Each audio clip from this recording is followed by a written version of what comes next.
Notre projet est parti d'un constat, les erreurs récurrentes de nos élèves sur des petits détails qu'ils devraient maîtriser depuis longtemps, les conversions d'unités, les chiffres significatifs, les expressions littérales. Mais le problème, c'est que dans une classe, tout le monde n'a pas les mêmes difficultés. Et donc le professeur s'évertue à mettre sur les copies qu'il y a des difficultés, l'élève constate et on en reste là. Et donc nous avons voulu créer un système dans lequel les élèves qui savent deviennent des ressources et les élèves qui ne savent pas vont avoir le temps de travailler leurs erreurs à leur rythme. Tout d'abord, il a fallu trouver un système pour signaler à l'élève le type d'erreur qu'il faisait.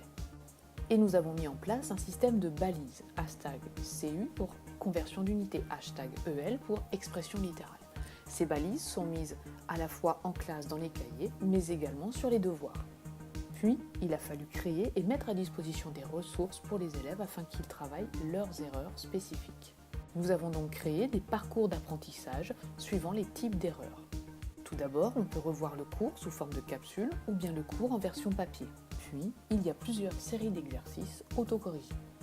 Il faut aussi permettre à l'élève de réaliser ce travail. Il faut donc laisser du temps. L'élève peut travailler tout d'abord seul à la maison puisque les ressources sont en version numérique ou bien en classe avec son professeur ou même en aide personnalisée avec un autre professeur puisque toute l'équipe travaille ainsi. On va ensuite passer à la validation des nouvelles compétences acquises. Une fois que l'élève se sent prêt à passer un badge, il connaît les critères de réussite de chacun des badges. Il va alors demander au professeur de pouvoir passer un badge au moment où il le souhaite quand il se sent prêt.